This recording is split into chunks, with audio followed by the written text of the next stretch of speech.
அசோக் குமார் தலைமறைவாகி 1.5 வருடம் ஆகுது. எல்லாம் மறந்துட்டாங்க அவர். மறக்கலாம் செய்ய முடியாது. எப்படி மறக்க முடியும்? மக்கள் பணத்தை கொள்ளடிச்சிட்டு போன மறந்துட்டு போக சொல்கிறீங்களா? 2 அரசியல் தலைவர் மிக ஸ்ட்ராங்கு. அண்ணாமலையும் சீமானும் ஸ்ட்ராங்காக இருக்காங்க லீடராக. ஆனால் அந்த ஒரு விங்கு இருக்குல்ல, வழக்கறிஞருக்கு டோட்டலி வேஸ்ட். ஒருத்தன் தமிழ்நாட்டில் தப்பு நடக்குதுடா அப்படின்னா இவனுக்கு தப்பானவனா முடிவு பண்ணிடுறானுங்க. அதுக்கு தான் இந்த 200 ரூபா ஊற்றிஸ் கிடையாது. இப்போ 10 ரூபாய்க்கு வந்துட்டானுங்க. ரொம்ப அதிகமாக இப்போ எலெக்ஷன் டைம் வரனா 10 ரூபா கொடுத்தாலும் பரவாயில்ல, நீங்கள் எவனா அசிங்கமாக பேசலாம், என் குடும்பத்தை வலிக்கலாம் அப்படின்ற எண்ணத்துக்கு வந்துட்டாங்க. அவங்க ஒரு தப்பு நடக்குது அப்படின் போது நீங்கள் என்ன பண்ணணும்னா, அந்த தப்புகளுக்கு சரி செய்யறதுக்கு என்ன வேலை, அதிகாரிகளை காப்பாற்றக்கூடாது, அதிகாரிகள் இது வாங்கிக்கணும். அது எப்பவுமே அதான முறை. ஆனால் இங்கே அந்த அதிகாரியை மாட்டினா அமைச்சர் மாட்டுவார், அமைச்சர் மாட்டினா முதலமைச்சர் மாட்டுவார், முதலமைச்சர் மாட்டினா முதலமைச்சர் குடும்பம் மாட்டோம். 10ஆம் தேதி வச்சு செஞ்சு அனுப்ப போகிறாங்க. டாஸ்மார்க்கில் பல விஷயங்கள் நடக்க போகுது, பல ஊழல்களை வெளியில் விட போகிறாங்க. அது இன்வெஸ்டிகேஷனு வேறு ஒரு லெவலில் நடக்கும். இது மெயின் பிஸ்னஸ் கிடையாது, பார்ட் டைம் பிஸ்னஸ். நீங்கள் சாதாரணமாக சாக்கடையில் போடக்கூடிய ப்ளீச்சிங் பவுடரில் ஆரம்பித்து பாலிஷாக அடிக்கிற வரையும், பில்டிங் வரையும் அடிச்சிடுறாங்க காசை. ஸோ அந்த லெவலுக்கு அவங்க பெரிய லெவலில் செட்டில்டு. அதனால தான் அந்த குடும்பத்தை பார்த்துட்டே இருந்தது. அரசியல்வாதிகளுடைய அயோக்கியத்தனம் நாளொரு மேனும் பொழுதொரு மேனையும் நமக்கு சுற்றி தொடர்ந்து இதுதான் இருக்குது. அதுவும் திமுக கவர்மெண்ட் வந்தால் எப்படி இருக்குன்னு மக்களுக்கு 10 வருஷம் அவங்கள ஏன்டா ஆட்சியில் உட்கார வைக்கிறது இப்போ மக்கள் புரிஞ்சிட்டாங்களா?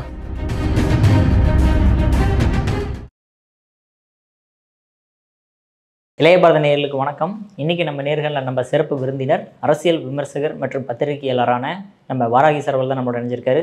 சார் வணக்கம் சார். வணக்கம் சகோதரா.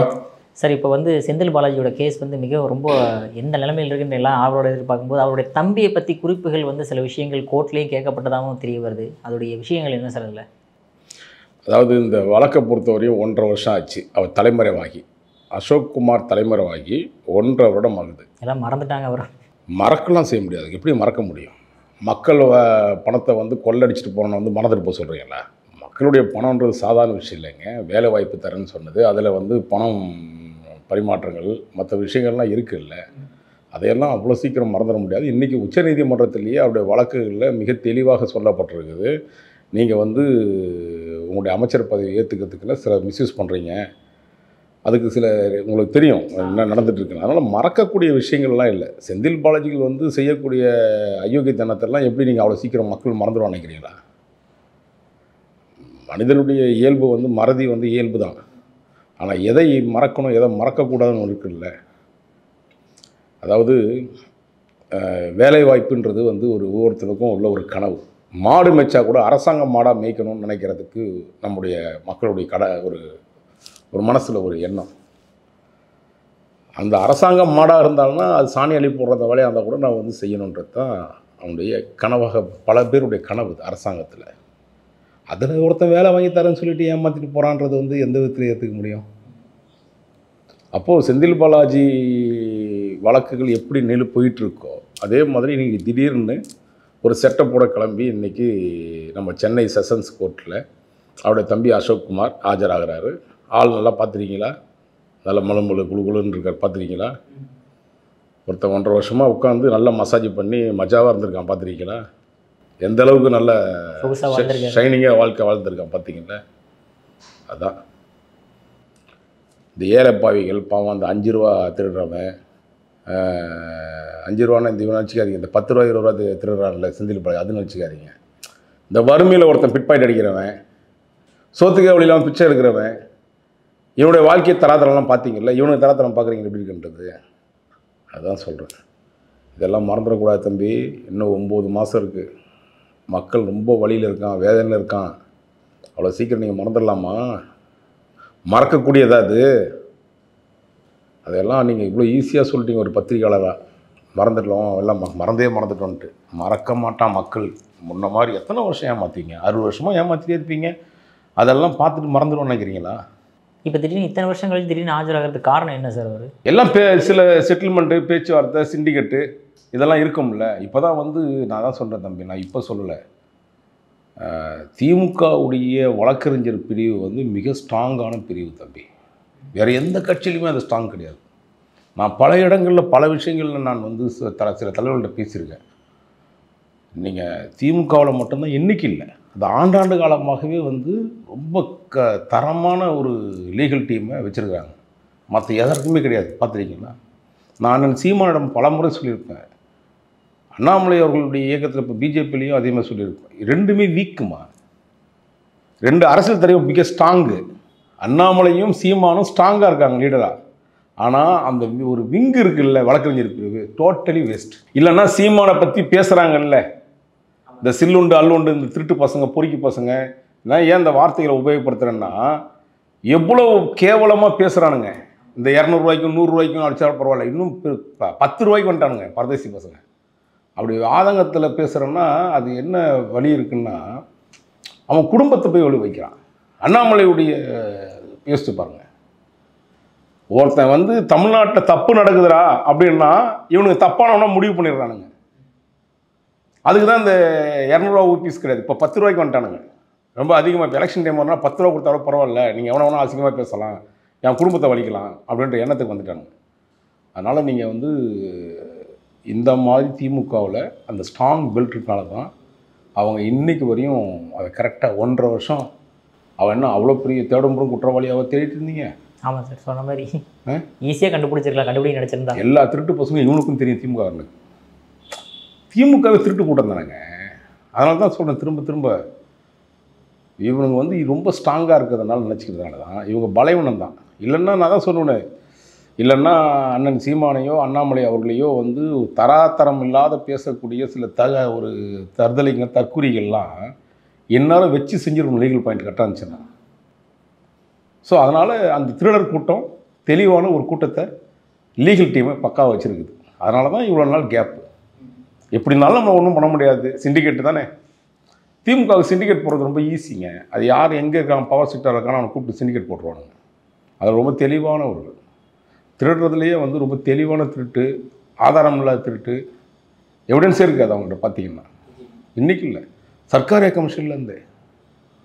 ஸோ அப்படி தான் இருக்கும். அதனால் இன்றைக்கி அந்த நாட்கள் கடந்து இருந்தாலும் கூட அதெல்லாம் அவ்வளோ சீக்கிரம் மறக்க முடியாது. சில சிண்டிகேட் அமைச்சாலும் இன்றைக்கி சட்ட ரீதியாக நம்ம வணங்கக்கூடிய நீதிபதிகள் மிக தெளிவாக இருக்கிறாங்க. தெளிவாக அவர்களுக்கு சில இப்போ தானே வந்து சரண்டர் ஆகிருக்காரு. சரண்டர்னால் என்ன, இன்றைக்கி பெயில் இருக்குது. இப்போ நம்ம ஸ்டேஷன் பெயிலில் சின்ன சின்ன பிரச்சனைகள்லாம் ஸ்டேஷனில் பெயில் கொடுத்துருவாங்கல்ல. இவன் கோடி கோடி அடித்தான் இல்லையா, இப்போ கோர்ட்லேயே அவங்களுக்கு பெயில் கொடுத்துட்டாங்க, ஓன் பெயில் மாதிரி. ஸ்டேஷனில் பெயில் கொடுத்துருவாங்க. இப்போ நம்ம மணி பேசும்போது மணி இப்போ நமக்கு வந்து 2:30 மணி ஆகுது. இன்னும் ஒரு மணி நேரத்தில் செந்தில் பாலாஜி கோர்ட்டுக்கு வராரு.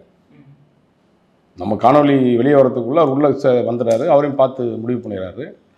பார்த்துட்டு அவங்க எல்லாமே சந்தோஷமாக வந்துடுவாங்க. 20ஆம் தேதிக்குள்ளே இந்த அவங்களுடைய அந்த பெயில் கொடுக்குறாங்க இல்லையா, அதில் வந்து சில விதிமுறைகள்லாம் வகுத்துருக்காங்க. ரொம்ப ஈஸியாக பெருசாலாம் ஒன்றும் கிடையாது, சும்மா சின்னதாக. இப்போ இவர் தம்பி வந்து இப்போ சரண்டர் ஆனதுனால செந்தில் பாலாஜிக்கு அவருடைய அமைச்சர் பதவியில் ஏதாவது ஆபத்து வருமா? நான் தான் சிண்டிகேட் போட்டாங்கன்னு சொல்கிறேன், ஆபத்து வருமானு கேட்குறீங்க. நீங்கள் நினைக்கிறது இல்லைங்க. இங்கே வேறு நடக்குது. இந்த அரசியல்லே வேறு ஒரு விதம் நடக்குது. அதனால் அந்த இன்றைக்கி விபரீதம் நீங்கள் நினைக்கிற மாதிரியெல்லாம் வந்து அரெஸ்ட் ஐயோ கைது பண்ணுறாங்க. இப்போ இவரை வந்து செந்தில் பாலாஜி மந்திரி பதவி போயிடுமா? ஏங்க, அப்படி மந்திரி பதவி போனாலும் வந்து காத்திருந்தது திமுக. அவர் எப்படா வருவார், அவருக்கு தாரை வாத்து கொடுக்கலான்னு நின்றுட்டு இருந்த திமுகவுக்கு போய் என்னமோ வந்துட்டு இவ்வளோ ஈஸியாக சொல்கிறீங்க மந்திரி பதவி போயிடுமான்ட்டு. வெயிட் பண்ணுவோம் தம்பி, காலம் எல்லாருக்கும். நாட்டுக்கே மந்திரி பதவி இருக்குமான்னு சில பேருக்கு இருக்குமான்னு தெரியாது. சார், அடுத்தது அந்த 1000 கோடி ரூபா டாஸ்மாக் ஊழல் சம்மந்தமான விஷயங்களில் இடி ரெய்டுக்கு எகெயின்ஸ்டாக வந்து நம்ம திமுக கோர்ட்டுக்கு போயிருந்தது சார். அது நேற்றுக்கு சில விஷயங்கள் வந்து நீதிபதிகளும் சொல்லியிருக்கிறாங்க, அது வந்து எகெயின்ஸ்ட் திமுக இருக்குது. அந்த கோர்ட்டில் சில விஷயங்கள் சொன்ன விஷயங்கள் என்னென்ன சார் அதில்? அதாவது நான் எப்பவுமே சொல்கிறது தான், நம்ம கடந்த உங்களோட கேள்வியிலேயே நான் பதிலாக சொன்ன விஷயம்னா, நான் எப்பவுமே சட்ட ரீதியாக அணுகக்கூடியவன், சட்டத்தை மதிக்கக்கூடியவன். குறிப்பாக நாம் சாமானியருடைய நீதிபதி, தெய்வமாக வணங்கக்கூடிய நீதிபதிகள் இருக்காங்க. அதனால தான் நம்ம இவ்வளோ ஸ்ட்ராங்காக இருந்தனால தான் ஒருத்தன் தப்பு பண்ணிடுறான், ரைடு போகிறாங்க, ரைடில் வந்து என்ன நடந்திருக்குன்னு தெரியும். இந்த ரைடே வந்து ஒரு தனி ட்ராக்கில் நம்ம பேச வேண்டியிருக்கு தம்பி. நான் இன்றைக்கி சொல்கிறேன், நம்ம நாளைக்கு கூட பேசுவோம். இந்த ரைடு போகிறதில் எந்தெந்த ஐஆர்எஸ் ஆஃபீஸர்ஸ்லாம் கொலிட் ஆகிட்டான், சிண்டிகேட் போட்டு வேலை செய்கிறானுங்கன்றத நாளைக்கு நான் விவரமாகவே உங்களுக்கு எனக்கு அந்த துறையில் இருந்தக்கூடிய சில அதிகாரிகள் என்னிடம் பேசினதை சொல்கிறேன். அதை நான் தனியாக ஒரு ட்ராக் பேசுவோம். இந்த ட்ராக்கில் என்னன்னு கேட்டிங்கன்னா, இவரை பொறுத்தவரையும் ஒரு நம்ம மக்கள்கிட்ட எப்படி தெளிவாக இருக்குன்னு தெரியும். நீதிபதிகளில் ரொம்ப தெளிவாகிட்டாங்க. இவங்க பண்ணக்கூடிய திட்டுத்தனத்தெல்லாம் பார்த்துன்னு தான் இருக்காங்க. அவங்க வந்து ஒரு தப்பு நடக்குது அப்படின் போது நீங்கள் என்ன பண்ணணும்னா, அந்த தப்புகளுக்கு வந்து சரி செய்கிறதுக்கு என்ன வேலை, அதிகாரிகளை காப்பாற்றக்கூடாது, அதிகாரிகள் இதை வாங்கி கொடுக்கணும். அது எப்பவுமே வந்து அதான முறை. ஆனால் இங்கே அந்த அதிகாரியை மாட்டினா அமைச்சர் மாட்டுவார், அமைச்சர் மாட்டினா முதலமைச்சர் மாட்டுவார், முதலமைச்சர் மாட்டினா முதலமைச்சர் குடும்பம் மாட்டோம். இப்படி வந்து செயின் லிங்க் மாதிரி வந்துருன்றதுனால தான் எடுத்தோடனே முதல்ல அதிகாரியை காப்பாற்றிடுறாங்க. உங்களுக்கு உதாரணமாக ஒரு விஷயம் சொல்கிறேன். டிரான்ஸ்போர்ட் டிபார்ட்மெண்ட்டில் கண்ணப்பனுடைய ஆட்கள் ஒருத்தர் வந்து ஒரு ஒரு பணம் வாங்கினாலும் கையங்கலாமல் காரில் முடிச்சாங்க, பார்த்தீங்களா? கடந்த 2 வருஷத்துக்கு முன்னாடி. அந்த வழக்கு என்னன்னு தெரியுமா? அதிகாரி மாறுதல், அவ்வளோதான். நாம்கே வாசிக்கு. அதுக்கு எதுக்காக துப்புக்கட்ட பசங்களே உங்களுக்கு அதிகாரம் தரோம், இது ஐஏஎஸ், இதெல்லாம் உங்களுக்கு எதுக்குறாது உங்களுக்கு? இது என்ன பொழப்பாது? அமைச்சர் சொல்கிறது தான் நீங்கள் செய்வீங்கன்னா, இந்த மாதிரி அயோக்கியத்தனத்தில் நீங்கள் தடுக்கலைன்னா இதுக்கு போய் வக்காலத்துக்கு நீதிமன்றத்துக்கு போகிறீங்களே, எங்களை விசாரிக்கக்கூடாது, ஐயோ பெண்களெல்லாம் வந்து அப்படி வந்து பண்ணிட்டாங்க இப்படி பண்ணிட்டாங்கன்னு ஒரு சீனை க்ரியேட் பண்ணி அங்கே ஒன்றுமே நடக்கலை. சிசிடிவி ஃபுட்டேஜ் ஃபுல்லாக க்ளீனாக தெரியுது. நீங்கள் இந்த வேலையெல்லாம் பண்ணுவீங்க தான், அதிகாரிகள் வந்து எப்படி என்ன பண்ண தெரியாதா? ஏற்கனவே அதிகாரி உங்க கூட தான் டைப்பில் இருக்காங்கல்ல பாதி பேர். இந்த ஐஆர்எஸ் ஆஃபீஸர்ஸ் லிங்க் இருக்குல்ல, அது ஒரு விவரமான விஷயம் பேச வேண்டியது. அதனால் வந்து நீதிமன்றம் ரொம்ப தெளிவாக அந்த விஷயத்தில் என்ன சொல்லியிருக்குன்னா, இங்கேயும் சொல்லிவிட்டு உடனே அந்த பெஞ்சு வந்து ஒதுங்குறாங்க. உங்களுக்கு தெரியும். உடனே இப்போது நான் எப்போவுமே எனக்கெலாம் ரொம்ப ரொம்ப பிடிச்ச ஒரு நீதிபதி இருக்காருங்க. நீதிபதிகள்லேயே ஒரு குறிப்பிட்ட ஒரு 10 நீதிபதிகளில் இன்றைக்கி விவரமாக இந்த அரசாங்கம் இருந்தாலும் சரி, தனி மனிதனாக இருந்தாலும் சரி, எவன் தவறு செய்தாலும் அவன் தண்டனைக்கு உள்ளாக்கப்பட வேண்டியவன் தான் அப்படின்றதில் மிக தெளிவானவர்களில் ஜஸ்டிஸ் SM சுப்பிரமணியம் அவர்கள். அவர்கிட்ட இந்த பெஞ்சில் வந்துச்சு, மிக அழகாக அடித்தார். இங்கே பேசிகிட்டே என்ன பண்ணுறாங்கன்னா, ஐயோ இவர்கிட்ட நம்ம வந்து விவாது, நம்ம டெல்லிக்கு போயிடலாம் சுப்ரீம் கோர்ட்னு அங்கே போனாங்க. சுப்ரீம் கோர்ட்டு எப்படி துப்புறதுன்னு தெரியாமல் ரொம்ப கேவலமாக துப்பி, கரடி துப்புனா எப்படி இருக்குமோ அந்த மாதிரி துப்பிடுச்சாங்க. டே போங்கடா சென்னை போங்கடா, ஏற்கனவே வழக்கு பெண்டிங் இருக்குது, எதுக்கு ஒன்று அவசரம் உங்களுக்கு? ஒரு அதிகாரி வந்து ஒன்று இங்கே கேட்குறாங்க, ஏங்க நீங்கள் என்கிட்ட வரீங்க, முதல்ல நீங்கள் அதிகாரிகளை காப்பாற்றுறதே தப்புன்னு சொல்கிறாங்க. ஒரு கரப்டட் ஆஃபீஸர்ஸ் காப்பாற்றுறதுக்கு நீங்கள் அப்படி உள்ளே வரிஞ்சு கட்டி வரீங்களே, அசிங்கமாக இல்லையா உங்களுக்குலாம் அப்படின்னு கேட்குறாங்க. புரியுதுங்களா? அதை மீறியும் நாங்களாம் வந்து என்ன உனக்கு நான் எப்படி சொல்கிறேன் தம்பி, ஒரு வழக்கு வந்து அந்த வழக்கு 2 பக்கம் தன்மையை பார்ப்பாங்க. இதில் சரியாக என்னென்னு இதை பார்த்துட்டு தான் இதில் என்ன வழிமுறைகள் இருக்குது சரியாக தம்பி. ஏன்னா எந்த தனி மனிதனுடைய தாக்குதலும் நீதிபதிகள் வச்சுக்க மாட்டாங்க. நம்ம பிடிக்குதோ பிடிக்கலையோ அதை தான் இன்றைக்கி நம்ம நீதித்துறையை ரொம்ப பாராட்டக்கூடிய விஷயம். கீழ் மட்டத்தில் சில விஷயங்கள் நடக்குது, அதை நான் உங்களுக்கு ஆதாரபூர்வமாக சில விஷயங்கள் ஒரு பக்கத்தில் சொல்லுவோம். அது சில இப்போ நம்ம எப்படி சில விஷயங்கள் நம்ம சொல்கிறோம், செந்தில் பாலாஜி தம்பி மேட்டர்லாம் எப்படி நடக்குதுன்னு சொல்கிறோம், நம்ம சவுக்கு சங்கர் மேட்டரில் எப்படி நடந்துச்சுன்னு நம்ம சொல்கிறோம், என் மேட்டரில் என்ன நடந்துச்சுன்னு பேசியிருக்கோம். சில கீழமை நீதிமன்றங்களில் சில சிண்டிகேட்டு சில விஷயங்கள் நடக்கும். அந்த மாதிரி மேலே மிக தெளிவாக இருக்காங்க தம்பி. தப்போ சரியோ இருந்தாலும் தப்புன்னு சொல்கிறாங்க, சரின்னு சொல்கிறாங்க. அப்படியாப்பட்ட நீதிபதிகள் நடக்கிறனால தான் இன்றைக்கி அங்கே காரி உமிழ்ந்துட்டு இந்த மாதிரியான வேலையை பண்ணாதீங்கடான்னு சொல்லி. நாளைக்கு பாருங்கள் தம்பி, இன்றைக்கி தேதி என்ன, நாளைக்கு 10ஆம் தேதி நினைக்கிறேன் அந்த வழக்கு வருது. 10ஆம் தேதி வச்சு செஞ்சு அனுப்ப போகிறாங்க. டாஸ்மார்க்கில் பல விஷயங்கள் நடக்க போகுது, பல ஊழல்களை வெளியில் விட போகிறாங்க. அது வந்து இன்வெஸ்டிகேஷனு வேறு ஒரு லெவலில் நடக்கும். நீங்கள் எதிர்பார்த்தீங்களே ஆரம்பத்தில் மந்திரி பதவி போயிடுமா அது போயிடுமான்னு கேட்குறீங்களா, அதெல்லாம் நாளைக்கு 10ஆம் தேதிக்கு அப்புறம் நடக்கிறத பாருங்கள். அதில் தான் வந்து திமுகவுடைய கடைசி நெருக்கடியில் இப்போ சந்திக்க போகிற நெருக்கடிகள் ரொம்ப மிக பெருசாக இருக்கும். காரணம் என்னென்னாங்க, மக்கள் ரொம்ப வெறுத்துட்டாங்க. எப்போ பார்த்தாலும் எங்கே பார்த்தாலும் காசு, எதில் பார்த்தாலும் காசு, சாக்காடையிலையும் காசு அளிக்கிறானுங்க, கக்கூஸ்லேயும் காசு, எல்லாத்துலேயுமே கீழே ஆரம்பித்து பெரிய லெவலில் வரையும் உனக்கு காசு மட்டும்தான் பெரிய பிரதானமாக இருக்குது. அதனால் நீதிபதிகளை நம்ம சாமானிய நம்பியிருக்கிறதுனால தான் இன்றைக்கி நான் உங்களை மாதிரி என்ன மாதிரி ஆட்கள் போராடுறதுனால தான் பல விஷயங்கள் வெளியில் வருது. அதை கூட வெளியில் வராத அளவுக்கு தான் இவங்க நம்மளை அடக்கி ஆளணும், பொய் வழக்கு போடணும், இவங்கெல்லாம் போட்டால் இவங்கெல்லாம் கத்தனானுங்கன்னா தொண்டையை குடவெளியை பிடிச்சி நறுக்கணும் அப்படின்னு நசுக்கணும்னு நினைக்கிறாங்க. அதெல்லாம் முடியாது. நமக்கு தான் நம்ம சொல்கிறோமே, நமக்கு எப்பவுமே வந்து வாழும் நீதிபதிகள் தான் நம்ம தெய்வம். கண்ணுக்கு தெரிஞ்சு பார்க்குறோம். அவங்க இருக்க வரையும் நம்ம தொடர்ந்து வந்து சட்ட போராட்டத்தை நடத்துவோம். இது போன்ற கீழ்த்தரமாக நடந்துக்கிற இந்த திராவிட கழகத்தில் இருக்கிற சில அமைச்சர்கள், சில அயோக்கிய அதிகாரிகள் இவரெல்லாம் முகத்தெரிய சட்ட ரீதியாக நம்ம உடைச்சிருவோம். சார் அதே மாதிரி இப்போ நீங்கள் சொன்ன மாதிரி இப்போ அடுத்தபடியாக அடுத்த அமைச்சர் KN நேரு அவர்கள் மூலமே இப்போ ED ரைடு போகப்பட்டிருக்கு சார். அங்கே என்னென்ன விஷயங்கள் மாட்டுச்சு அப்படின்ற மாதிரி விஷயங்கள் தெரியுமா? நிறைய தம்பி, உங்களுக்கு 2013 நினைக்கிறேன் ஆக்சுவலாக எனக்கு இந்த வழக்கு சம்மந்தமான விஷயங்கள். இவங்க வந்து ஒரு IOB பேங்க்கில் லோன் வாங்குகிறாங்க. 30 கோடி ரூபா இன்னும் லோன் வாங்குகிறாங்க. அது கூட எதுக்கு வாங்குறாங்கன்னா இந்த காற்றாலை சம்மந்தமாக. தம்பி நல்லா யோசிச்சு பாருங்கள். நேரு அண்ணன் வந்து நாங்கள் காசுக்கெலாம் ரொம்ப குறைவு கிடையாது, எந்த விதமான குறைவு இல்லை தம்பி. அவருக்கு இடங்களே உங்களுக்கு நிறைய யூடியூப்பில் பார்த்துருப்பீங்க.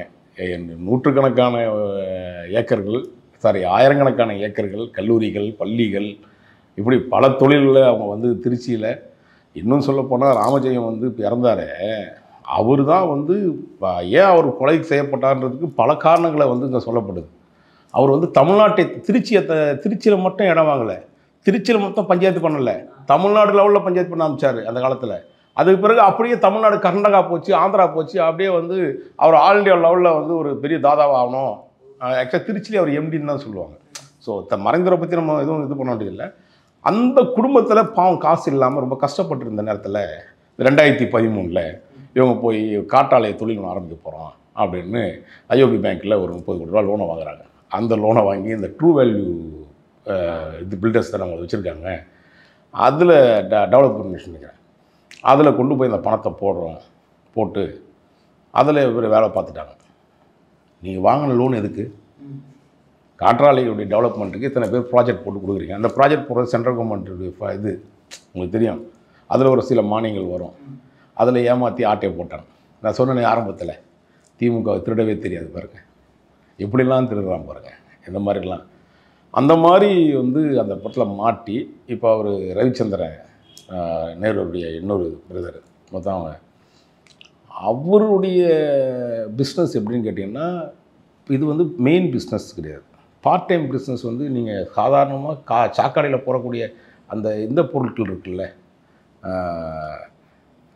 என்ன சொல்லுவாங்க, அந்த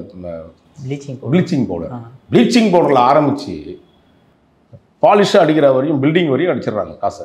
இப்போ அந்த லெவலுக்கு வந்து அவங்க பெரிய லெவலில் செட்டில்டு. அதனால தான் வந்து அந்த குடும்பத்தை பார்த்துட்டே இருந்தது. நீங்கள் ED சும்மாலாம் உள்ளே வர முடியாதுங்க. ஒரு வழக்கில் 1 கோடி ரூபா பிரமாணம் உள்ள விஷயங்கள் வந்து எங்கேயாவது மணி டிரான்சாக்ஷன் நடந்துச்சு, அதில் FIR ஆகணும் முதல்ல. அது இன்கம் டேக்ஸ்லையோ அல்லது வந்து வேறு ஒரு வங்கிலேயோ இல்லை CBIலையோ CPCலையோ அல்லது வந்து நார்மலாக வந்து CCPலையோ ஏதோ ஒரு இடத்துல புகார் ஆகணும். இப்போ IOB புகார் அதில் பாருங்கள், 30 கோடி ரூபா வாங்கிட்டு திரும்பி கட்டணுமா வேணாமா? இவங்க எங்கே மாட்டுறாங்க பார்த்தீங்களா? பணத்தவே கட்டுறது இல்லைங்க லோனை வாங்கிட்டு. அப்போது பேங்க்காரன் சும்மா இருப்பானா? அவன் கம்ப்ளைண்ட் ஆகிட்டான். அவன் கம்ப்ளைண்ட் கொடுத்த உடனே இவங்க என்னடா இதுன்னு பார்த்தா இவங்க அந்த ப்ராஜெக்டே நடத்தலை. அந்த ஃபோட்டோ கொண்டு போயிட்டு இதில் போட்டு ரொட்டேஷன் பண்ணிவிட்டு ரியல் எஸ்டேட்டில் பக்கா வியாபாரம் பார்த்துட்ருக்காங்க. இதுதான் தம்பி ஆரம்பமான பேஸ். அதன் அடிப்படையில் தான் 2 நாள் ரைடு இன்றைக்கி கூட்டு போய் அவரை வந்து நல்லா கேட்குறாங்க. உங்களுக்கு தெரியும், அடிக்கலாம் மாட்டாங்க காவல்துறை மாதிரி, இந்த லோக்கல் போலீஸ் மாதிரிலாம் அடிக்கலாம் மாட்டாங்க. வச்சு கேட்குறாங்க. அவர் கொஞ்சம் ஒப்புதல் வாக்குமூலம் தான் கொடுத்துருக்காரு. அதில் 2-3 பிஸ்னஸில் எனக்கு தெரிஞ்சு இந்த சபரீசன் அவர்களுடைய பேப்பர்ஸ்லாம் அது மாட்டிக்கிச்சான்னு சொன்னாங்க. என்னமோ பார்த்தோம் பாருங்கள், இந்த அரசியல்வாதிகளுடைய அயோக்கியத்தனம் நாளுதொரு மேனும் பொழுதொரு மேனியும் வந்து நமக்கு வந்து சுற்றி தொடர்ந்து இப்படி தான் இருக்குது. அதுவும் திமுக கவர்மெண்ட் வந்தால் எப்படி இருக்குன்னு மக்களுக்கு 10 வருஷம் அவங்கள ஏன்டா ஆட்சியில் உட்கார வைக்கிறது இப்போ மக்கள் புரிஞ்சிட்டாங்களா? உங்களை உட்கார வச்சா நீங்கள் ஒன்று கட்ட பஞ்சாயத்து பண்ணுறீங்க, இல்லை கொலை பண்ணுறீங்க, இல்லைனா கொள்ளடிக்கிறீங்க, இல்லைனா கற்பழிக்கிறீங்க, இல்லைன்னா வந்து ஒட்டுமொத்தமாக இருக்கிற மக்களை வந்து ஏமாற்றி பொழைக்கிறீங்க. இதுதான் நடக்கும் அப்படின்றதுக்கு இதெல்லாம் உதாரணம். என்றைக்காவது இந்த நாட்டுக்கு நான் வந்து 525 வாக்குறுதி கொடுத்தேன். அந்த 525 வாக்குறுதியை எப்படின்னா நான் காப்பாற்றுறதுக்கான முயற்சி எடுக்கிறேன். நீ எல்லா மந்திரியும் கூப்பிட்டு ஏதாவது வேலை வாங்கணும். சரி, இந்த போலீஸ் ஆஃபீஸரை கூப்பிட்டு இந்த மாதிரி விஷயம் நடக்குதாப்பா, எப்பா டெய்லி கற்பழிக்கிறானப்பா, டெய்லி 2 பேர் கொலை பண்ணுறானப்பா சென்னையில், இதெல்லாம் கேட்கணும்ல, கேட்க மாட்டேன்றார். ஏதாவது கேட்பார். நானும் வந்து வெறுத்து போய் கேட்பார் பார்த்தேன். அவருக்கு எனக்கு என்னமோ ஒரு சந்தேகமாக இருக்குது. இதில் ஏதாவது சில விஷயங்கள் இருக்குது. இவர் சொல்லி ஏதாவது பண்ணுறாங்களான்னு தெரியல. ஏதோ தப்பு பண்ணுங்கடான்ற மாதிரி விட்டு கொடுத்த மாதிரி இருக்குது. அதில் பாருங்கள், அரசாங்கம் ஒரு ஆளுமை உள்ள அரசாங்கம். நான் அதுதான் சொல்லுவேன். அவங்க அப்பா கலைஞர்கிட்ட ஒரு ஆளுமை இருந்துச்சு, அம்மையார் ஜெயலலிதாட்ட ஒரு ஆளுமை இருந்துச்சு. ஏன் இன்னும் சொல்ல போனால் எடப்பாடிகிட்ட கூட ஓரளவுக்கு பரவாயில்லைங்க ஒரு ஆளுமை இருந்துச்சு. இங்கே ஒன்றுமே இல்லை. ஃபோட்டோ ஷூட்டு மட்டும் உங்களுக்கே தெரியுது பாருங்கள் இந்த ஃபோட்டோ ஷூட் எப்படி வேலை செய்யுதுன்றது. நான் கூட திருப்பி அவங்க கூட ஏதாவது விமர்சனமே செய்யக்கூடாதுன்னு நான் பல நேரங்களில் கடந்து போயிருக்கேன். சரி, ஒரு அரசியல் நடத்துவது வந்து சாதாரண விஷயம் இல்லை. ஆனால் இவங்க அரசியல் நடத்தலையே, கம்பெனி தான் நடத்துகிறாங்க. திமுகன்ற ஒரு ப்ரைவேட் லிமிடெட் கம்பெனி வந்து எப்படி நடத்துகிறாங்களோ அந்த மாதிரி தான் நடத்திக்கிட்டு ஒரு பார்ட் போலீஸ் டிபார்ட்மெண்ட்டை கொடுத்துட்டாங்க. ஒரு போலீஸ் டிபார்ட்மெண்ட்டை இந்த ரெவன்யூ டிபார்ட்மெண்ட் ஒரு அமைச்சர் பொறுப்பு கொடுத்துட்டாங்க. இந்த மாதிரி இப்போ டிரான்ஸ்போர்ட்டுக்கு ஒருத்தவங்க பொறுப்பு கொடுத்துட்டாங்க. இப்படி பொறுப்பு கொடுத்து கம்பெனி தான், வேறு எதுவும் நடக்கலை. இந்த கம்பெனி வந்து எத்தனை நாளைக்கு நம்ம லாஸ்ட்டில் ஓடிட்டுருக்கோன்னு மக்களுக்கு தெரியுமா? எத்தனை லட்சம் கோடிகள் நமக்கு கடன் இருக்குன்னு தெரியுமா? இதையெல்லாம் மக்கள் தயவு செய்து புரிஞ்சுக்கிங்க. மறந்துட்டீங்க, ஆரம்பத்தில் சொன்னீங்க பாரு, மறந்துடுவாங்கன்றது மறக்கவே மாட்டாங்க. இன்னும் 9 மாதம் காத்திருக்கிறான், வலியும் வேதனையோடு சுற்றிட்டு இருக்க ஒருத்தன்கிட்ட போய் நீங்கள் மறந்துனா அவனுக்கு ஒவ்வொருத்திலையும் உள்ள ரணம் இருக்கும் தம்பி. அவ்வளோ சீக்கிரம் மறந்துடுவானா மக்கள்? அப்படி மறந்து ஓட்டு போடுறான்னு வச்சிங்களேன், அந்த மாதிரி ஒரு மட்டமான மக்களை நம்ம பார்க்கவே கூடாதுன்ற எண்ணத்துக்கு வந்துடுவோம். அப்படிதான் சார் ஒவ்வொரு எலெக்ஷன் நடந்துட்டு இருக்குது. எம்பி எலெக்ஷன்லேயும் ஜெயிச்சிட்டாங்க. பார்ப்போம் தம்பி. இல்லைனா நான் அதான் சொல்கிறேன்னே, நம்ம இப்போ நமக்கு இது இல்லை. நம்ம வந்து தேர்தல் காலகட்டங்கள் வரும்போது தேர்தல் சம்மந்தப்பட்ட விஷயங்களில் திமுக கொடுத்த ஒவ்வொரு வாக்குறுதியும் உரிச்சி வெளியில் வைப்போம். இப்போ நடக்கக்கூடிய விஷயங்களில் செந்தில் பாலாஜி தம்பி அசோக் குமார், இப்போ நடக்கிற வந்து நேரு ஐயா தம்பி இவர் ரவிச்சந்திரன், இவங்கள மாதிரி இன்னும் 2 பேர் மாட்ட போகிறாங்க இப்போ விரைவில். ஆமாம், அதுவும் வந்துட்டுருக்கு லிஸ்ட்டில். அந்த 2 பேரும் இன்னும் ஒரு 2-3 நாட்களுக்குள்ள அசம்பிளியில் அம்பளி தும்பளி நடக்குதோ இல்லையோ, ஆனால் மந்திரிங்க வீட்டில் எல்லா வேலையும் நடக்குது, சூப்பராக வேலை நடக்குது. இதுக்கு நான் ஏன் இதை சொல்ல வர ஒரு லீடே உங்களுக்கு திரும்ப திரும்ப சொல்கிறது என்னென்னா, இந்த மாதிரி ரைடு இந்த மாதிரி விஷயங்களுக்கு பின்னாடி சில ஐஆர்எஸ் ஆஃபீஸர்ஸ், இந்த இன்கம் டேக்ஸ்லேயே இன்வெஸ்டிகேஷன் டீம்னு ஒரு துபாக்கு ஒரு டீம் இருக்குது. அந்த அதிகாரிகள் பண்ணக்கூடிய தவறுகளை லீடை நான் வந்து தொடர்ந்து சில விஷயங்கள் ஆதாரங்களோட நம்ம, ஏன்னா இப்போ நம்ம போயிட்டுருக்க நேரத்தில் இதுக்கு பின்னணியில் அவங்க இருக்கிறாங்க. இந்த விஷயங்கள் எல்லாமே ஃபெயிலியர் ஆகிருக்கு. பார்த்துருக்கீங்களா?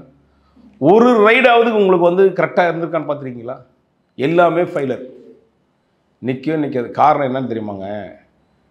திமுகவோட அந்த இன்கம் டேக்ஸுடைய இன்வெஸ்டிகேஷன் டீம் இருக்குல்ல, இன்வெஸ்டிகேஷன் ஏஜென்சி மாதிரி இன்கம் டேக்ஸில் சில டிபார்ட்மெண்ட் இருக்குது. அதில் இன்வெஸ்டிகேஷன் ஏஜென்சி தான் பவர்ஃபுல் இது. அதில் சிண்டிகேட் போட்டு வேலை செய்கிறானுங்க. அதில் குறிப்பாக திமுகவுடைய உறவு சம்மந்தப்பட்ட ஆள்கள் அங்கே இருக்கான் கீழே. இதை நான் விரைவில் அந்த விஷயத்தை ஓப்பன் பண்ணும்போது சொல்கிறேன். சார், அற்புதமான கருத்துக்களை இளைய பாரதம் பகிர்ந்ததற்கு மிக்க நன்றி சார். நன்றி, வணக்கம்.